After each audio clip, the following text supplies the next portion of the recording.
Good morning. Yan. May napanood lang ako sa TikTok at saka sa Facebook. Yung bata na sinaktan ng tomboy. Grabe, nakakapanginig ng laman pagka nakikita ko. Hindi ko kayang ulit-ulitin na panoorin kasi iniisip ko sana wag mangyari sa anak ko o alin man sa mga batang nakikita ko ng ganun. So naano ko lang din dun sa magulang nung tomboy. Kasi ka-live-in partner niya yung tomboy nung nanay nung bata na sinaktan. Ang sabi din disiplina niya daw lang yung bata. So ngayon ang nangyari pinatawad ng nanay yung tomboy. So ibig sabihin nakita mo na yung anak mo, dugo mo na nanggaling sa'yo. Sinaktan, okay lang.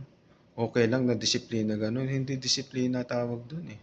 Mas matimbang pa ba yung tomboy kaysa sa dugo mo, kadugo mong anak na nanggaling sa'yo? Tapos gano'n-gano'n lang, patatawarin lang. Parang hindi ko rin maano yung ano eh, na kung ano ang meron sa tomboy, bakit ayaw mo siyang idemanda, bagkus pinatawad mo pa. So sa ibang magulang yung mangyari ng gano'n, hindi lang gano'n ang mangyayari nun.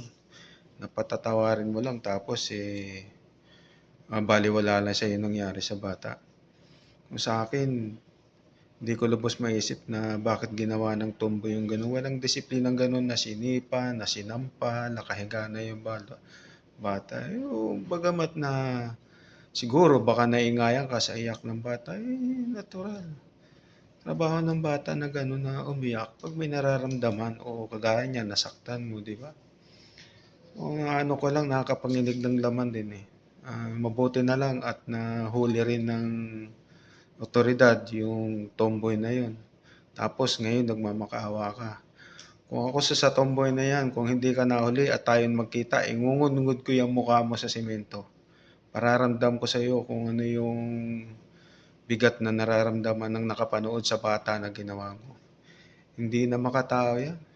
Parang demonyo rin yung pag-iisip mo na ano meron ka, bakit nagawa mo yung sa bata yung gano'n. Diba? Ang liit-liit nun, sinipa mo pa.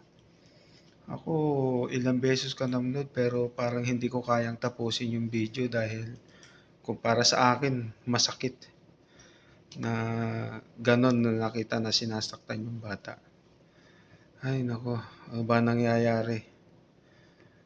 Sana mabulok ka na sa kulungan at sana hindi ka na rin anuhin nung magulang yung kalibin mo, yung magulang ng bata sinaktan mo. Sana magbago pa isip na tuluyan ka na sa kulungan at hiwalayan ka na nung kalibin mo na yun, yung magulang ng bata na sinaktan mo. Ah, Pasalamat ka at nahuli ka. Kung hindi ka nahuli at tayo magkita baka ganyan din gawin ko sa iyo. Nanggigigil ako sa iyo eh. Hmm? Ay nako,